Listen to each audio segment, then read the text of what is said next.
and I decide that I'm going to delete myself. I decide that I don't want to do this anymore. So I go into our medicine cabinet and take all of the opioids that we have, which was codeine. I think that's opioid. I'm not fucking sure. What's good, YouTube? Let's get into this video about this 16-year-old girl who was tricked into a poly relationship. Whole time she was thinking that was her man, he had somebody on the side too. Now I ain't gonna hold y'all because I know how short y'all attention span is. Let's jump right into it. Story time about how I was underage in a predatory polyamorous relationship voluntarily. I don't even know where to start, so I'm gonna just start at the beginning. I'm not gonna be naming any legal names in this story time, so let's call the guy Kane. So Kane is 10 years older than me, and at the time that him and I started sleeping together, I was 16 and he was 26. Now this relationship lasted for a while without being discovered, probably a few months shy to a year. So when my parents finally found out about the relationship, I decided that I was going to run away from home, which is how I ended up getting pregnant, not with Kane's baby. Of course, due to how I got pregnant, I didn't tell anybody, and I was honestly under the assumption that the baby was Kane's. So boom, here comes the fucking drama. I know it was drama prior to this, but boom, here comes the fucking drama. Might I add, I am not calling Kane a predator. My therapist did. But boom, 16-year-old me, almost 17, pregnant. So I'm a few months into my pregnancy. At this point, my parents know, my step-parents know, and I'm living with my mom at this point. And I would go off with Kane to live with him for weeks at a time, to spend time with him, because obviously he couldn't stay with my mom and I was underage, so I couldn't move out. So one of the weeks that Kane comes to pick me up on the weekend, he comes driving someone's car that I know. And I know this person from when I was living with my dad. And Kane had brought this female around. Let's call her Kate. Kane had brought Kate around, but I didn't think anything sexual was going on between them two because I was 16 years old. And at that point, like I said, I thought I was the only one. That's what he made me believe. So Kane comes to pick me up in Kate's car, and he proceeds to take me to Kate's house. And he told me that we were going to be staying there because he was house sitting for Kate for a while. So we stayed at the house, and when it was time for him to go and drop me back off, I started to put two and two together slowly. Slowly. I remember exactly where I was when I confronted him about whether he was sleeping with somebody else or not. I was in the driveway of my parents' house. Here I am pregnant, sitting in the car, talking to him, trying to figure out whether he's sleeping with Kate or not. And I guess I'm not asking the right questions because his narcissistic ass was not answering the question directly. And when I finally asked, "Are you sleeping with her? Are you sleeping with Kate?" he answered. So I'm crying because he has confirmed that he has been sleeping with Kate, and I'm asking him for how long because we're together and he's cheating on me. And he informs me that him and I were never together and that we were not exclusive, so it wasn't cheating. Come back for part 2. So I'm guessing at the same time, Kate was putting two and two together and realized that him and I were sleeping together. She had been going through his phones, reading our messages to an extent, so I'm assuming she kind of put two and two together. Might I add that Kate is around the same age or a little bit older than Kane. And Kate has a son and a daughter.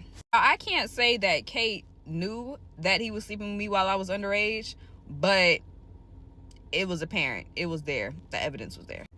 Now at this point, Kane has already said that it's either both of us or neither one of us is going to be in a relationship with him.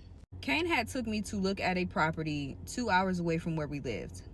Come to find out, Kane was looking into purchasing this property so that I could move in and that Kate could move in and he could force us into a polyamorous relationship. He told Kate that she would be moving in with her kids, and he told me that after I had my baby, I would be moving in with my kid. But he didn't tell us that the other party would be living there. So I wake up one day and I have a message from Kate on Instagram. Anyways, so now me, 17 years old, I have beef with a grown-ass woman because her and I are sleeping with the same guy. I don't know whether she was trying to be my friend to get information out of me or what exactly she was doing, but because she was older than me and had kids, She was trying to give me advice on parenting and mothering and saying that she wanted to be there for me because Kane cared about me. Just on some really weird shit. I have beef with this grown-ass woman, and the end months of my pregnancy were filled with that. So the baby is born, I have my baby, and everybody starts to notice that the baby does not look like Kane. I'm in the process of taking my hair down. But before I put out a part 3, I just wanted to clarify a few things. Where in those videos did I say that I didn't hold myself accountable for the part that I played in the situation? 16 years old, no, I didn't think it was wrong because the only thing that I wanted to be was loved, protected, and cared about, and that's what he did for me. My frontal lobe was not fully developed, so no, I didn't think it was wrong. And let's just talk about that. The whole you need to hold yourself accountable thing when I was 16 years old is wild. When he was a grown-ass man. Like, let's cut the shit. Not once did I say who came on to who. He came on to me, actually. Not once did I say any of that. But y'all are making assumptions, and y'all look stupid as fuck. Because y'all weren't there. I was. This is the last time that I'm even addressing stupid-ass comments like this. I will be deleting them. I'm just trying to do a story time. And y'all are jumping to fucking conclusions and making assumptions about shit. But without further ado, here is part 3. At that point in my life, I was going through a lot of shit. I had already knew that 9 times out of 10, the baby was not Kane's because of what happened to me. But I didn't want to accept it. I didn't want to accept what happened to me or accept the fact that I was carrying that person's child. So Kane and I decided to do a DNA test. The DNA test obviously came back that the baby was not Kane's, but Kane decided that he was going to be there for me and the baby and raise the child as his own. This was after I was honest with Kane about how the baby was created, and he informed me not to go looking for this person. Now, within our relationship, there were points where I just couldn't take it anymore, and we did end up separating. And on those breaks, I did have relationships. I was in a relationship with somebody, and after that person and I broke up, some things ended up happening with my family, and Kane decided that I was going to move in with him. I'm not going to go into detail about what exactly happened with my family, but some things transpired, and I could no longer stay with my mother, and I could no longer stay with my father. Kane was already living with Kate at this point, and when everything transpired, I called Kate and I told her about the incident that had just happened while I was at my father's house. And Kate came in the middle of the night and Kate picked me up. And from that point forward, I was living with Kane and Kate and her 2 children. I went and got my things from the place that I was previously staying at and moved it to Kane and Kate's home. My family was not in agreement with it. My family did not like it, but at that point, there was nothing that they could really do. So the relationship that I had with my father, the small relationship that I had with my father, dwindled away before it could even prosper.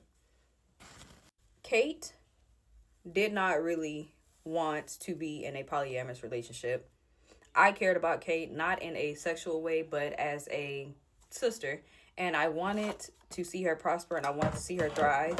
And I started caring about her because Kane cared about her. So at that point, again, Kane had told us it was either he was with both of us or he was with neither one of us. So Kate decided that, again, she was going to be in a polyamorous relationship and make it seem like she cared about me. And I went for it. Now, this is when shit takes a turn. Everything was good for the first few weeks of the relationship. But slowly but surely, Kate started to do things to try to turn Kane against me. Oh, hell. And me being completely oblivious to the fact that Kate did not really care about me, that she just wanted Kane, and that's why she was pretending to care about me.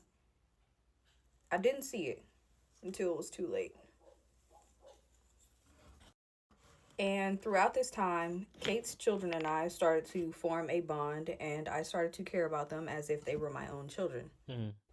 My son had been sick several times prior to me moving in with them, And they were all things that were from a certain demographic that I was not.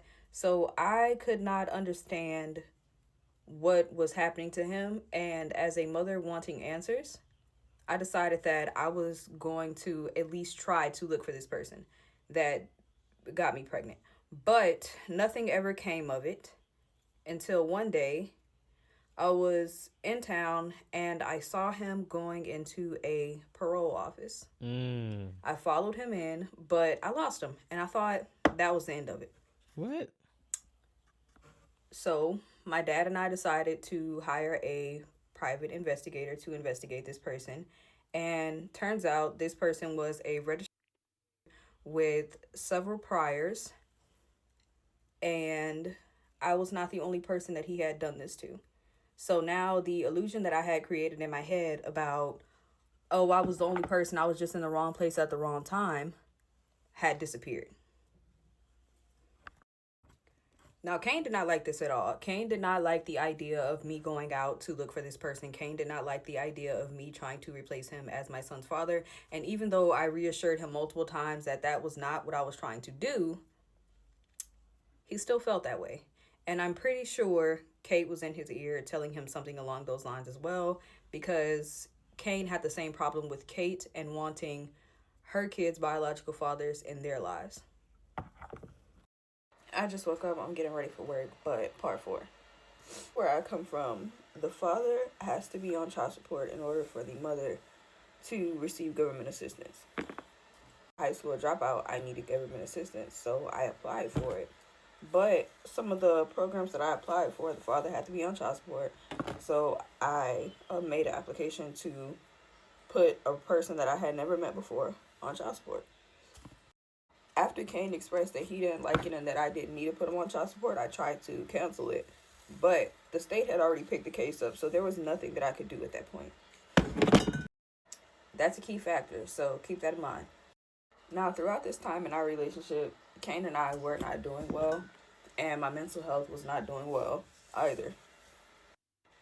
My mental was not doing well because I had to face yet again that this incident actually happened to me, Right. that I wasn't the only person that it happened to, and that maybe if I had spoken up sooner, the things that happened to this girl wouldn't have happened. And at this time, Kate started to notice that Kane and I's relationship was not that well, and that's when her plan came into full motion. I don't remember exactly the things that she used to do because there were a lot of things, but I do remember that they endangered my son. Sick a lot. And when he would get sick, he would throw up profusely. He wouldn't be able to lay on his back because if he threw up, he'd choke. Both pissed off at me about something, and they moved to a different room. They moved her 2 kids and themselves to another room, left my son in his crib, and left him on his back. When I came home, he had throw up all over him, and I was pissed. Oh, that's fucked up. Because they were angry at me, they decided to endanger my son's life. Anything could have happened. He could have choked on his throw up, etc. Events transpired that led her to feeling like I was trying to hurt her, that I was trying to kill her, that I was trying to take her out. When indeed the only person I was trying to take out was myself, because at that point I felt like my son would be better off without me. I felt like my parents would be better off without me because I felt like a shitty daughter. Kane and I are on bad terms at this point. Kate and I are on bad terms at this point. And I decide that I'm going to delete myself. I decide that I don't want to do this anymore. So I go into our medicine cabinet and take all of the opioids that we have, which was codeine. I think that's opioid. I'm not fucking sure. But my body did not react to it in the way that Kate thought it should react to it. I had tried doing this prior, and I was a pill popper. So, like, when I tried to do it, I would do it by trying to take pills. My body did not have a reaction to it. I didn't throw up. The only thing that happened was me getting extremely, extremely dizzy. At that point, Kane had called my stepmom and my dad over, and they were all trying to get me to throw up. They were all trying to get me to pretty much get the medicine out of my system, but it would not come up. The next day after everything happened, Kane and I went on a really long car drive to talk about why I felt the way that I felt. And before we left, Kate had pulled us both to the side and said she felt like I tried offing myself to get attention from Kane and to take the attention away from her. She said she felt like I What? really didn't feel the way that I felt and that everything was for attention. Mind you, I was self-harming at this point, so nothing that I did was for attention. It was simply because I felt like my kid would be better off without me and that my family would be better off without me. I ended up going to the hospital and getting the help that I needed. And while I was there, Kane told me that Kate said I wouldn't be able to come back into their lives because she feared for her children's lives, which was crazy. I had got out the hospital. Kane and Kate had already brought all of my things, well, almost all of my things over to my father's house, and that's where I began to live for a little bit. And that's Man, that's crazy. part 5, the last and final part, because Kane and I's story kind of starts to shift into me finding myself as a woman and realizing that this situation was not what I needed or wanted. Around the time that this was happening, I did not have any fucking motion. I wasn't doing anything with my fucking life. So our communication had ceased to exist until a few months later, and then we started talking again. Him and I were still sleeping together off and on, and I was still trying to convince him to have a relationship with me and not have a relationship with her, but that didn't work out. I ended up going to another state to go to college. I ended up going to Mississippi to go to college, and while I was in Mississippi, Kane had told me that he had got Kate pregnant. So with Kate being pregnant, I decided that I was going to move on with my life. I decided to get married and start trying to join the military. Now, me joining the military did not happen until I got back to Texas because me joining the military in Mississippi just wasn't working out in between the processing and the recruiters. It just wasn't working out. So when I got back to Texas, a day before I had signed my contract, I went to him and said, hey, if you want to be with me, if you love me, I need you to make a decision because I'm about to leave. And once I sign this contract, that's over and done with. And he told me he needed time to think about it. That was enough for me. I decided the next day that I was going to go sign my contract, and that's exactly what the fuck I did. My contract, I had a going away dinner. He did not come, obviously, because I didn't want him there. And then I went to basic training. And throughout basic training, he had tried to send me letters, but I never got them because the person he had got the address from, he got the address wrong. And I'm grateful for that because if he had gotten the address, maybe he would have talked me back into being with him. And I had decided to move on with my life, and now the new challenge in my life was figuring out a way to get full custody of my son because the state of Texas had gave the person that assaulted me some custody and visitation rights, and divorcing my now ex-husband. Like everything going bad. I do not talk to Kane anymore. I definitely don't talk to Kate anymore. The whole situation was weird and fucked up. They do have a child together. As I stated, she did end up getting pregnant. But that's not my business. I don't talk to them. I don't have anything to do with them. Kane used to check on me every now and then, but now it's non-existent. It's crazy how this man preyed on a 16-year-old just to have a poly relationship with his main girlfriend, which led up to this young lady trying to take her life because she felt threatened in her own home. This is crazy. Drop y'all thoughts and opinions in the comments and let me know how y'all feel about this situation. Don't forget to like, subscribe, and click that notification bell so you'll be notified the next time that I post. I'm gone.